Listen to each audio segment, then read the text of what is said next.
ప్రముఖ క్రైస్తవ వర్తమానికులు అలాగే పాస్టర్ ప్రవీణ్ పగడాలగైతే ఆయన మృతికి సంతాపం తెలియజేస్తూ ఈరోజు పిఠాపురంలో అయితే శాంతి ర్యాలీ నిర్వహించారు. అలాగే పాస్టర్ సంఘాలు నేతలు అందరూ కూడా ఇక్కడ చేరుకుని భారీ ఎత్తున అయితే ఆయనకైతే నివాళులు అర్పిస్తున్నటువంటి పరిస్థితి ఉంది. ప్రస్తుతం దైవజనులు ఉన్నారు, మాట్లాడే ప్రయత్నం చేద్దాం. సో చెప్పండి, ఈరోజు ఏ కార్యక్రమం తలపెట్టారు, ఆయనకి ఏ విధంగా నివాళులు అర్పిస్తున్నారు? పిఠాపురంలో ఉన్నటువంటి క్రైస్తవులందరినీ ఏకం చేసి మరి అయ్యగారి యొక్క కుటుంబాన్ని వారు లేనటువంటి లోటును ఎవరు భర్తీ చేయలేరు, కానీ మరి వారు ఆదరించబడాలని పిఠాపురం తరపు క్రైస్తవులందరూ ప్రార్థిస్తున్నారు అనేటువంటి విషయాన్ని తెలియచేయడానికి, అదేవిధంగా క్రైస్తవ సమాజము ద్వారా సమసమాజ నిర్మాణం కొరకు ప్రవీణ్ పగడాల గారు చేసినటువంటి కృషిని జ్ఞాపకం చేసుకుంటూ క్రైస్తవులందరూ కూడా ఆ విధమైనటువంటి రీతిలోనే సమాజం కొరకు రాజ్యాంగబద్ధమైనటువంటి రీతిలో ప్రతి ఒక్కరిని అప్లిఫ్ట్ చేయాలి అనేటువంటి స్ఫూర్తి కొరకు ఈ ర్యాలీని నిర్వహించడం జరిగింది. సార్, ఎంతమంది పాల్గొన్నారు? అసలు ప్రధానంగా దీనిపై ఏం జరిగింది అనుకున్నారు మీరు భావిస్తున్నారు? సుమారుగా 2000 మంది పాల్గొన్నారని చెప్తున్నారండి. నేనైతే అందరినీ చూడలేదు, కానీ 2000 మందిని వచ్చి ఉండొచ్చు అని భావిస్తున్నాను. సార్, ఆయన ఎలా చనిపోయారని మీరు అందరూ కూడా భావిస్తున్నారు? ఎటువంటి మీరు దీనిపై అనుమానాలు ఉన్నాయి మీకు? ఎలా చనిపోయారు అనేది ఒక్కొక్కరు ఒక్కొక్క భావనలో ఉన్నారండి. ఈ మల్టీమీడియా ఈ మీడియాలో ఒక్కొక్కరు ఒక్కో విధానంలో ఉన్నారు. ప్రభుత్వం ఇంకా తేల్చాల్సినటువంటి పరిస్థితి ఉన్నది. ఎవరు ఊహాగానాలు వారికి ఉన్నాయి కనుక దానిపైన మాట్లాడగల అందరినీ నేను రిప్రజెంట్ చేయలేను. ఏదేమైనప్పటికీ అనుమానాస్పదంగా ఉన్నట్లుగా క్రైస్తవ సంఘాలన్నీ కూడా భావిస్తున్నాయి. అదైతే యాక్సిడెంట్ కాదు అని ప్రతి ఒక్కరూ భావిస్తున్నాం. ఎట్లా జరిగింది ఏంటి అనేది ఒక్కొక్కరు ఒక్కొక్క వివరణ ఇస్తున్నారు. మరి ప్రభుత్వమే దాన్ని తేల్చాల్సినటువంటి పరిస్థితి ఉంది. సార్, చెప్పండి, ఎటువంటి అనుమానాలు వ్యక్తం చేస్తున్నారు? ఆయన మృతికి మీరు ఏ విధంగా సంతాపం తెలియజేస్తారు? మరి దినాన ఈ క్రైస్తవ సమాజంగా పిఠాపురం క్రైస్తవ సమాజంగా శాంతి ర్యాలీని నిర్వహించడం జరిగింది. మరి శాంతి ర్యాలీని మన పాస్టర్ ప్రవీణ్ పగడాల గారి యొక్క మృతిని జ్ఞాపకం చేసుకుంటూ కుటుంబానికి సానుభూతిని తెలియాలనే ఉద్దేశం చేత ఈ ర్యాలీని నిర్వహించడం జరిగింది. మరి ఆయన యొక్క మృతి అది అనుమానాస్పద మృతిగానే ఇప్పటికీ ఒక కొలిక్కిరాని సందర్భంలోనే ఉంటూ ఉన్నది. దాని గురించి స్పష్టమైన అవగాహన మరి ప్రజలకు కల్పించాల్సిన బాధ్యత ప్రభుత్వం మీద ఉన్నది. మరి ఇప్పటికీ 3 రోజుల గడుస్తున్న ఈ సమయంలో మరి ఇంకా దాని మీద ఒక క్లారిటీ అనేటువంటిదని ప్రత్యేకంగా మరి డిఎస్పీ గారు కానివ్వండి, ఎస్పీ గారు కానివ్వండి, పై అధికారులు మరి వారు చేసిన ఇన్వెస్టిగేషన్లో మరి తొందరగా చేసి మా అందరికీ మరి ఒక చక్కటి సమాధానాన్ని మరి క్రైస్తవ సమాజాన్ని అది క్రైస్తవ ప్రజలను మరి బలపరిచే విధంగా అదే రీతిగా మా అందరికీ ఒక నిరీక్షణ, ఒక హోప్ని క్రియేట్ చేయడానికి మరి ప్రభుత్వం కూడా మేము కూడా సమాజంలో భాగము కాబట్టి మేము కూడా అందరితోటి స్నేహపూర్వకంగా వెళ్ళేవారమే కాబట్టి మమ్మల్ని కూడా జ్ఞాపకం చేసుకుని క్రైస్తవులుగా మాకు కూడా ఒక హోప్ని క్రియేట్ చేసి తొందరగా న్యాయం జరగాలని ఉద్దేశం చేత మేము ప్రార్థిస్తూ ఉన్నాం. ప్రభుత్వం మీద మాకు నమ్మకం ఉంది.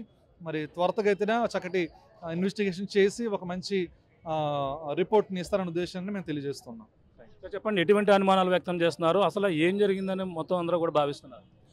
ముందుగా ఆర్టీవీ వారికి మా ధన్యవాదాలు తెలియజేస్తున్నాము. ఎందుకంటే ఈ విషయాల్లో ముందు నుంచి కూడా మరి అప్ టు డేట్ మీరు అందిస్తున్నందుకు మేము చాలా సంతోషిస్తున్నాం. పగడాల ప్రవీణ్ గారి యొక్క ఆకస్మిక మరణం మీద టీవీలో కావచ్చు రకరకాలైనటువంటి అనుమానాలు అయితే వస్తూ ఉన్నాయి.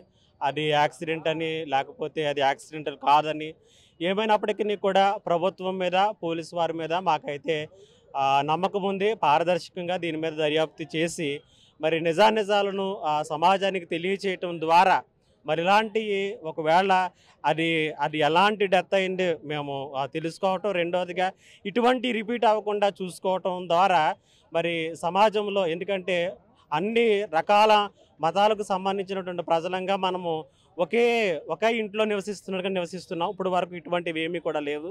కాబట్టి ఇకపై ఇలాంటివి జరగకుండా చూసుకోవాలని మా ఆశ. రెండవదిగా ఈ ర్యాలీ ఇలా నిర్వహించడానికి కారణం ఏంటంటే, ఒకటి మరి ప్రవీణ్ గారిని కోల్పోయినటువంటి కుటుంబాలకు పిఠాపురం క్రైస్తవ సంఘాల పక్షముగా మా ప్రగాఢ ఆదరణను సానుభూతిని తెలియచేయాలని, రెండవదిగా కేవలం ఆయన ఒక మత బోధకుడిగా బోధలు మాత్రమే చేయలేదు, కానీ యేసుక్రీస్తు బోధలను క్రియల్లో చూపించారు. ఆయన అనేకమైనటువంటి కార్యాలను పేదల పట్ల, అనాథల పట్ల చేశారు. సో వాటన్నిటిని కూడా జ్ఞాపకం చేసుకుంటూ మేము ఈ ర్యాలీని నిర్వహించడం జరిగింది. సార్, అంటే బైక్ లైట్ లేకుండా లైట్ లేదని వాళ్ళు అనుమానాలు వ్యక్తం చేస్తున్నారు. ఆయన విజయవాడ నుంచి బయలుదేరేప్పుడు లైట్ లేదని చెప్పుకొస్తున్నారు. ఇటువంటి అనుమానాలు ఉన్నాయి. నిజంగా బైక్ మీద వెళ్తున్న ప్రవీణ్ కాదు పగడాల అని చెప్పుకొస్తున్నారు. ఎలా చూడాలంటారు? సార్ ఆయన హైదరాబాద్ నుంచి బయలుదేరారండి. మా యొక్క మరి మీడియా వారు ఇచ్చినటువంటి ఇన్ఫర్మేషన్ ప్రకారంగా హైదరాబాద్ టోల్ గేట్ దగ్గర ఆయన మధ్యాహ్నం 1:30కి కనబడ్డారండి. అయితే ఇంకొక ఊరు దగ్గరకు వచ్చేసరికి విజయవాడ దగ్గరకు వచ్చేసరికి ఆయన యొక్క రూపం వేరేలా కనబడుతుంది. మరి ఆ విజయవాడ దగ్గర టోల్ గేట్ నుంచి ఇంకొక టోల్ గేట్కి మరి 63-64 కిలోమీటర్లట. సాధారణంగా బండి నడిపేవారు మనం అందరం కాబట్టి 64 కిలోమీటర్లు ప్రయాణం చేయాలంటే కనీసం గంటన్నరైనా పడుతుంది. కానీ ఆయనకి 5 గంటలు పడింది. మరి ఎందుకు అంత ఆలస్యమైందో తెలియదు. అయితే ఆ 5 గంటలు దాటిన తర్వాత ఉన్నటువంటి ఫుటేజ్ని గారా చూస్తే ముందున్నటువంటి రూపం వేరు, ఇప్పుడున్నటువంటి రూపం వేరు. యాక్చువల్గా చెప్పాలంటే ఆ ప్రవీణ్ గారు నా హైట్లో ఉంటారండి. మరి ఒక ఎన్ఫీల్డ్ నడిపినప్పుడు సాధారణంగా 2 కాళ్ళు ఆనుకోవడం కష్టం, టోస్ మీద ఆనుకోవాలి. మరి అలాగే వస్తూ వచ్చారు. ఆ ఫోటోలు అలాగే కనబడ్డాయి. కానీ విజయవాడ దాటినప్పటి నుంచి ఆయన బండి మీద నించున్నటువంటి విధానం ఎలా ఉంటే 2 కాళ్ళు కూడా భూమి మీద ఆనుతున్నాయి. ఆయన బాడీ కూడా బలంగా కనబడుతుంది, బాడీ కూడా హెవీగా కనబడుతుంది. సో ఆయన కాదు అన్న ఉద్దేశం చాలామంది యొక్క మదిలో మరి మెదులుతూ ఉంది. మరి పోలీసు వారి మీద అలాగే డిపార్ట్మెంట్ మీద మాకు ఎంతగానో నమ్మకం ఉంది. మరి న్యాయమైనటువంటి తీర్పును వారు తీరుస్తారని, అంతేకాకుండా మరి ఇలాంటి సంఘటనలు ఏం జరిగినా మరి ఇలాగా మంచిగా స్పందించి క్రైస్తవులకు కూడా భద్రతనివ్వాలని మనసారా మేము కోరుకుంటున్నామండి. ఆయన ఏదైతే కొవ్వూరు టోల్గేట్ దగ్గర ఊగుతూ వచ్చారు, మద్యం సేవించారు అనేది పలు అనుమానాలు కూడా వ్యక్తం చేస్తున్నారు. అంటే దీన్ని ఎలా చూడాలంటారు? అంటే కొవ్వూరు యొక్క పరిస్థితి మనం చూస్తేనండి అక్కడ ఆల్రెడీ లైట్ పగిలిపోయిందండి. లైట్ పగిలిపోయి ఉంది. అంతేకాకుండా ఆయన మరి తాగారని నేను చెప్పము, ఎందుకంటే ఆయనకు తాగుడు అలవాటు లేదు. మరి మేమేమనుకుంటున్నామంటే దారిలోనే ఎక్కడో దాడి జరిగింది. ఆ దాడి వల్ల ఒకవేళ ఆయన బ్యాలెన్స్ కోల్పోతూ నడుపుంటారేమో అనుకుంటున్నాము. ఒకవేళ బండి నడిపేది ఆయన కాదు వేరే వాళ్ళు అయితే ఒకవేళ మాకు అలాంటి అనుమానం రాకుండా ఉండడానికి వాళ్ళు ఏమైనా అలా యాక్ట్ చేసి ఉంటారో లేకపోతే బండి నడిపేవాడు తాగేసి ఉంటాడేమో అన్న అనుమానాలు మేము వ్యక్తం చేస్తున్నామండి. చెప్పండి పాస్టర్ గారు, ఏ విధంగా చూడాలి, ఆయనకి ఏ విధంగా నివాళులు అర్పిస్తున్నారు, దీనిపై మీకు ఎటువంటి అనుమానాలు చెప్పడం జరుగుతుంది? ముఖ్యంగా భారతదేశము లౌకిక రాజ్యం. అన్ని మతాలు అన్ని కులాలను గౌరవించవలసినటువంటి అవసరం ప్రభుత్వాల మీద ఉంది. కనుక ఏదో రకమైనటువంటి ఏ మతంలో అయినా సరే ఏదో వ్యక్తి ఏదో కారణం చెప్పిన మరణం అనేది జరుగుతూ ఉంటుంది.